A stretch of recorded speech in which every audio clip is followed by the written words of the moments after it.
Close your eyes if you wish, and let your mind drift to the smoky, vibrant streets of 1890s Chicago, a city where ambition and danger intertwined like threads in a tapestry.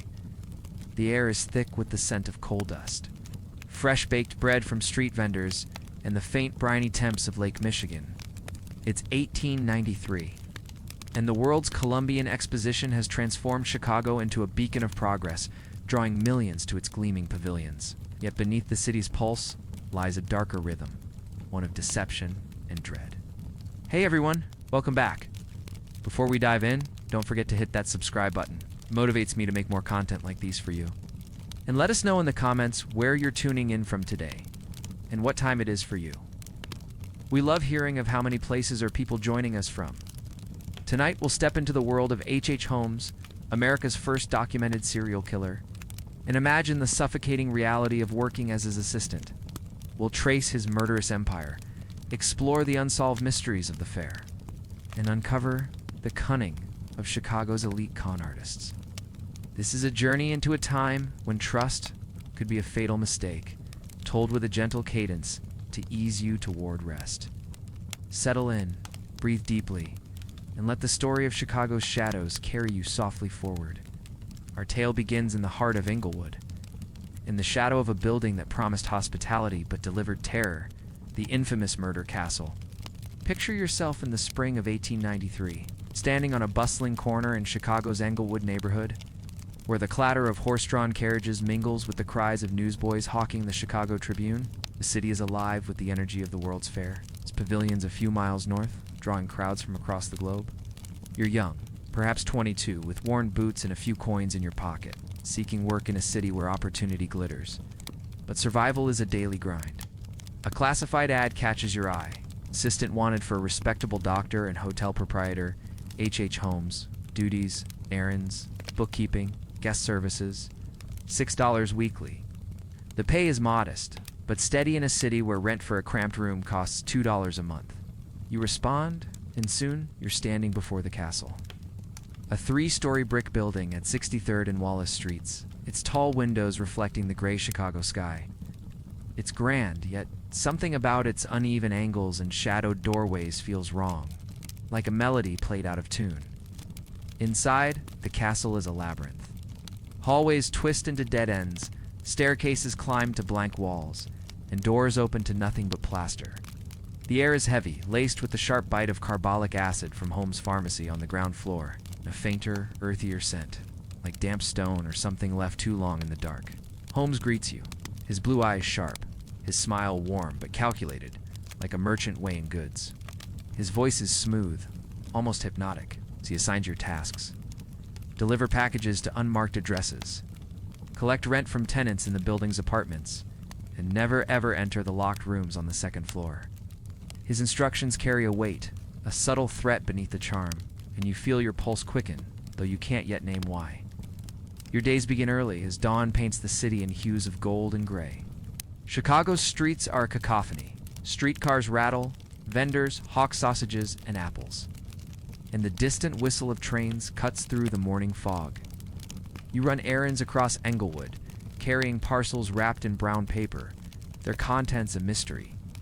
Sometimes it's a letter to a man in a dimly lit saloon, his eyes cold as he slips you a coin. Other times, it's a heavy box delivered to a warehouse smelling of oil and rust, the recipient signing with a false name. Holmes' Pharmacy is your hub, its shelves lined with bottles of laudanum, quinine, and patent medicines promising cures for everything from headaches to heartbreak. Customers trust Holmes, his charm disarming, but you notice discrepancies. Orders for chemicals like chloroform or quicklime, far more than a pharmacy should need. The castle's hotel, opened for fairgoers, is a revolving door of strangers. Young women arrive with suitcases, their faces bright with dreams of work as typists or actresses. Families, their savings tucked into hidden pockets, check in for a night. Log their names in a leather-bound guest book, but some never check out. A stenographer from Milwaukee, her hair pinned neatly, laughs with Holmes one evening. By morning, her room is empty, the bed untouched. Merchant from St. Louis, his wallet fat with fair earnings, vanishes after a late-night meeting with the doctor. But when you ask, Holmes' smile tightens, his voice clipped. They've moved on. No need to worry. But the absences pile up, and you begin to count them in your head. A silent tally that grows heavier each day. The building itself is a puzzle you can't solve. It's 100 rooms, built under Holmes' obsessive oversight, hide secrets. Some have gas jets linked to pipes only he controls. Others conceal trapdoors or chutes that plunge to the basement, a place you're forbidden to enter. At night, you hear sounds, muffled thumps, the groan of metal, a faint scratching that could be rats or something worse. The basement's iron door is always locked, but you catch whiffs of lime and decay, a smell that clings to your clothes like damp fog. Holmes calls it chemical storage for his experiments, but you've seen deliveries. Barrels of acid, heavy saws, sacks of quicklime that belong in no ordinary pharmacy. Once you glimpse a ledger in his office, its pages filled with names, dates, and sums that don't add up, some entries crossed out in red ink. You wonder if you're bookkeeping for a hotel or something far darker. Chicago's chaos mirrors your unease.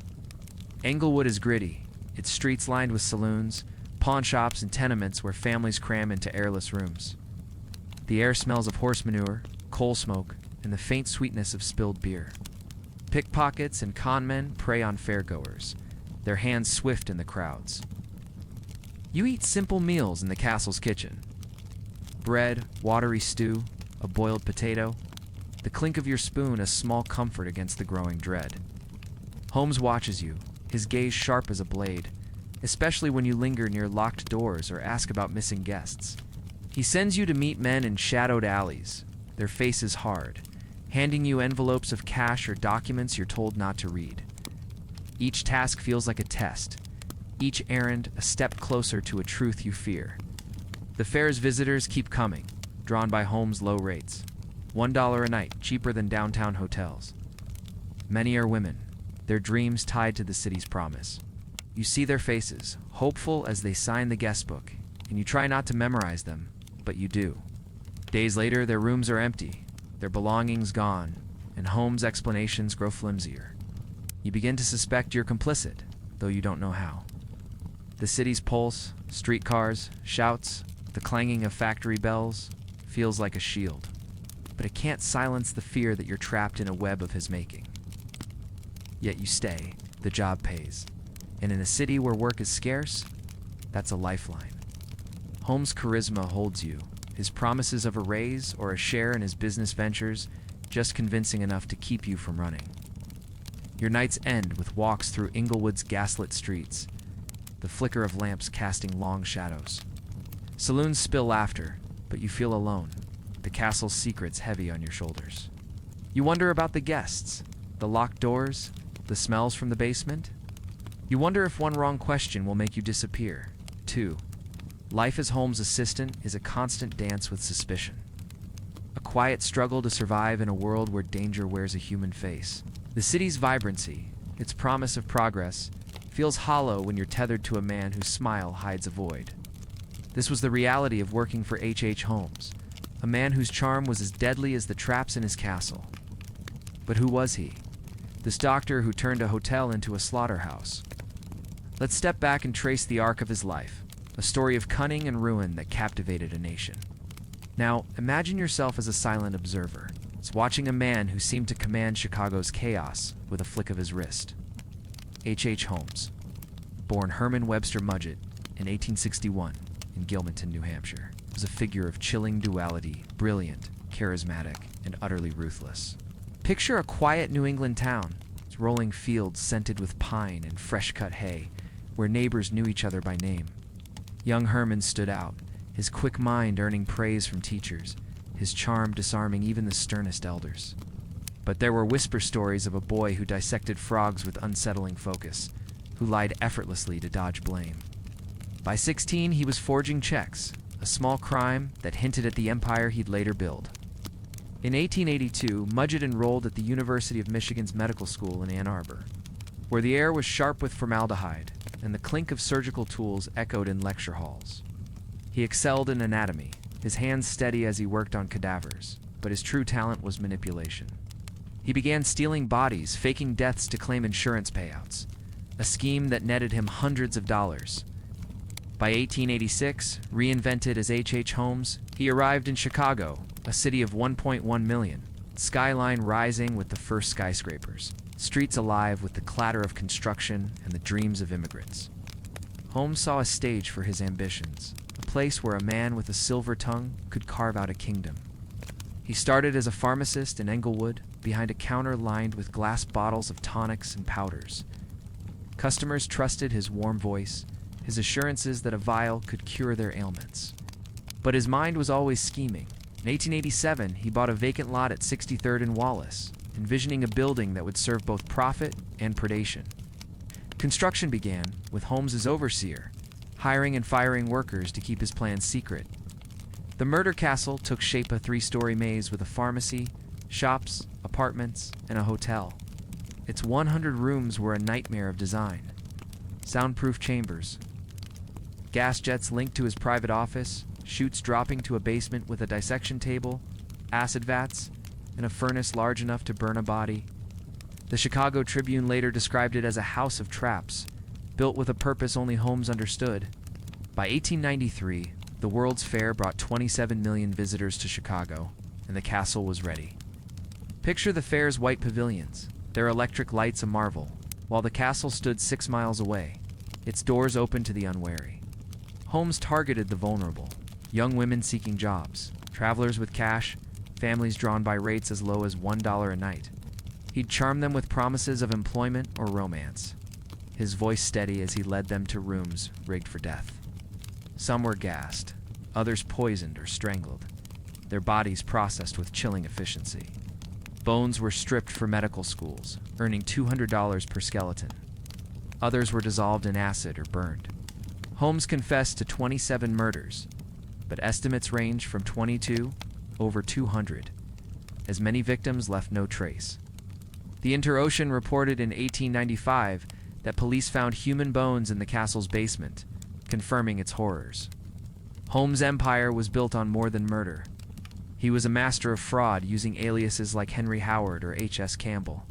He married multiple women: Claire Levering in 1878, Mira Belknap in 1887, Minnie Williams in 1893, none aware of the others, each a pawn in his schemes, swindled creditors, sold fake cures, and forged documents with a flourish.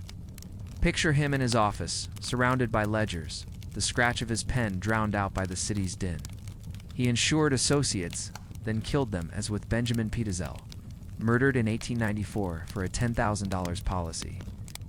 Holmes once sold the castle to a straw buyer, reclaiming it when payments failed, pocketing the cash.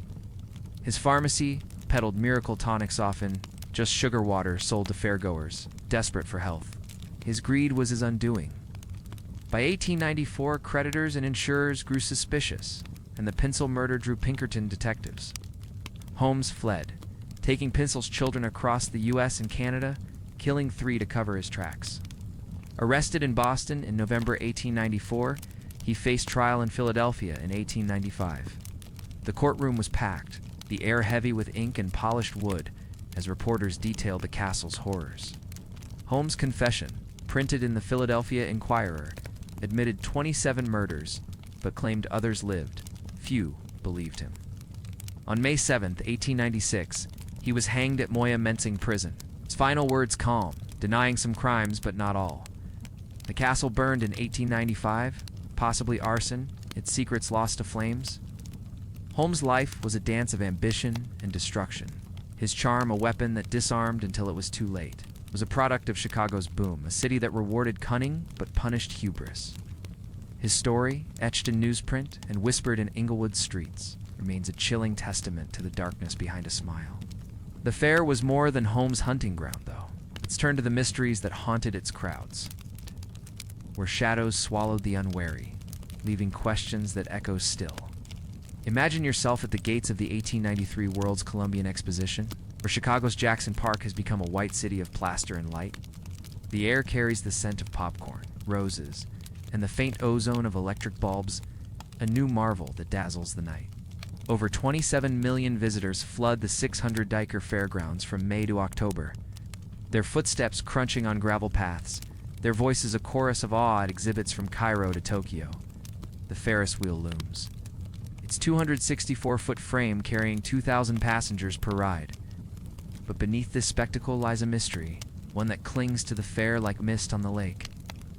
Dozens, perhaps hundreds of visitors vanished, their fates unrecorded, their stories lost in Chicago's chaos. Let's walk through this enigma, tracing the threads of those who came and never left. Chicago in 1893 was a city on the edge, its population of 1.1 million swollen by fairgoers. Picture a young woman from Iowa, her suitcase packed with a single good dress, arriving to see the fair's textile exhibits, or a German immigrant, his savings sewn into his coat. Hoping to start a shop after visiting Machinery Hall, they blend into crowds so dense. 750,000 on peak days that pickpockets work unnoticed, their hands swift as they lift wallets. The city's infrastructure strains. Hotels charge $5 a night. Boarding houses cram strangers into shared beds, and streetcars groan under the weight of passengers. The police, fewer than 3,000 strong, focus on crowd control, leaving missing persons cases to pile up in station logs. Many reports are vague: a name, a description, nothing more. Families write desperate letters, but answers are scarce. Some vanishings were ordinary runaways, drifters, or those who simply lost contact, but others carried a darker weight. A 20-year-old typist from Cincinnati, last seen at the fair's women's building, sent a letter home, then disappeared. Polished tailor, his pockets full of fair earnings, checked into a South Side rooming house and vanished. A family from Missouri, thrilled by the Midway Plaisance' exotic dancers, failed to return to their hotel, their luggage unclaimed. The Chicago Tribune noted these cases sparingly, often buried on page 10, as the city's focus was on the fair's triumphs. Without photographs or centralized records, investigations faltered. Private detectives hired by frantic families often found nothing but dead ends. H. Holmes looms large in these mysteries. His castle just 6 miles from the fairgrounds. He admitted to killing fairgoers, mostly young women lured by ads for stenographers or maids. Picture a guest entering the castle, their footsteps echoing in a gaslit hall, unaware of the gas jets or trapdoors. Holmes' methods: chloroform, strangulation, or gas left no trace. His basement furnace and acid vats erasing evidence. Police later found human hair and bone fragments in the castle, as reported by the Interrotation in 1895, but his victim count remains uncertain. Could he have been responsible for more? The fair's chaos made it a perfect hunting ground, but Holmes wasn't alone. Other predators, landlords, street gangs, or opportunistic killers thrived in the shadows. The Chicago Daily News whispered of white slavers targeting lone women, though evidence was thin. A subculture of transient criminals flourished, drawn by the fair's wealth. Picture a man in a bowler hat, his voice honeyed, offering a fairgoer a sure bet on a fixed horse race. These conmen sold fake tickets, peddled sham stocks, or ran rigged card games in back rooms smelling of whiskey and sawdust. Some scams turned deadly. A mark who fought back might end up in an alley, their body unidentified in a morgue. The fair's crowds were a goldmine, with $1 million in daily revenue, as the Herald reported. Police arrested dozens, but many slipped away, their aliases fluid as the Chicago River. The city's 23 precincts rarely coordinated, and the fair's temporary nature made tracking impossible. Accidents added to the mystery. Fires broke out in crowded exhibits like the cold storage building blaze that killed 12 firemen. Drownings in the lagoons and tramplings in packed thoroughfares were common. Some missing may have been misidentified dead, buried in Potter's Fields. The Inter-Ocean noted an 1893 spike in morgue bodies, many labeled unknown. Disease, typhoid, cholera exposure in Chicago's slums, claimed others. The fair's end in October left these questions unanswered, its pavilions dismantled, its secrets buried. As you stand in the fair's fading light, the laughter of visitors a distant echo, you feel the weight of these lost stories. Were they victims of Holmes, a swindler's blade, or the city's grind? The questions linger, like the scent of rain on cobblestones. It's a haunting reminder of a city where wonder and peril walked hand in hand. Step now into a different Chicago, away from the castle's grim halls and the fair's crowded paths, into a world of polished oak and whispered promises. The 1893 World's Fair drew not just dreamers, but a cadre of elite con artists. their scams as intricate as the fair's machinery exhibits. These were not the pickpockets of Englewood's alleys, but sophisticated swindlers who lived like kings. There lives a stark contrast to the toil of Chicago's workers. Picture a private room in the Palmer House Hotel, its velvet curtains drawn, air heavy with cigar smoke, and the clink of crystal glasses. Here the city's criminal elite plan their schemes, their elegance masking a ruthless cunning. Let's walk through their world where deception was an art and trust a currency to be stolen. Chicago's underworld in 1893 was a hierarchy, and con artists reigned near the top. Unlike Holmes, whose crimes left bodies, these swindlers left shattered dreams, their victims often too humiliated to report the loss. Joseph Yellowkid, while a legend of the era, epitomized their craft. Picture him in a tailored frock coat, his gold watch chain glinting, spinning a tale of a Colorado gold mine to a fairgoer in a mahogany-paneled dining room. His marks, merchants, heiresses, or bankers, trusted his polished manners and forged letters of introduction. While's cons were long games, building trust over weeks through staged meetings with investors. By the time a mark handed over $5,000 Wile was gone, his alias discarded. The Chicago Herald estimated in 1893 that such swindlers netted $2 million during the fair. Women, too, excelled in this world. Sophie Lyons, once a pickpocket, had become a society swindler by 1893. Imagine her at a fair reception, her silk gown rustling, posing as a widowed philanthropist raising funds for a fake hospital. Her charm disarmed wealthy men who never suspected her forged credentials. Lyons worked with a crew of fake lawyers, bankers, their scams a ballet of lies. Other cons were simpler. Counterfeit fair tickets sold for $1 outside the gates. Sham jewelry passed as heirlooms or investment clubs, promising 10% returns that never materialized. The Tribune reported daily arrests, but the fair's 27 million visitors were too vast to police fully. These criminals lived lavishly, their spoils funding opulence. Picture a mansion on Prairie Avenue, its rooms adorned with imported rugs, walnut furniture, and the scent of wax polish. They dined at Rector's on oysters and champagne, while factory workers earned $1 a day. Their carriages rolled through the Gold Coast, past tycoons' homes, their wealth a mockery of the city's laboring masses. Yet their lives were fragile. One wrong move could unravel everything. They used dozens of aliases, moving to St. Louis or New York when suspicion grew, while claimed 50 identities, each with a backstory he could recite flawlessly. Contrast this with Chicago's ordinary citizens. Picture a steelworker, his face blackened by soot, trudging to a tenement where 6 families share a single water pump. His $10 weekly wage barely covers rent and bread, his hands blistered from 14-hour shifts. Or a seamstress, her fingers pricked raw, stitching dresses for fairgoers at 5 cents an hour. These were the city's backbone, their lives a quiet struggle against poverty. The fair's promise felt distant, they could rarely afford its 50-cent entry. Con artists preyed on the hopeful clerks, farmers, small merchants, luring them with dreams of wealth. A swindler's pitch could strip a family of their savings, leaving them to face Chicago's harsh winters penniless. Pinkerton detectives hunted these swindlers, posing as marks or infiltrating gambling dens. The Tribune reported in August 1893 on a confidence gang busted near the fair. But many escaped, their networks too fluid. The fair's end in October slowed their schemes as Chicago's crowds thinned. Some like Wile continued for decades, their legends growing. Their world was one of elegance and risk, a mirror to Chicago's duality: progress built on exploitation, dreams funded by deceit. As you leave their parlors, the city's gas lamps casting long shadows, you feel the weight of this divided world. The con artists' glittering lives were a stark contrast to the struggles of those they preyed upon. A reminder that in 1893 Chicago, ambition could cut as deeply as a knife. Step back now from 1890 Chicago, its streets fading into the quiet of memory.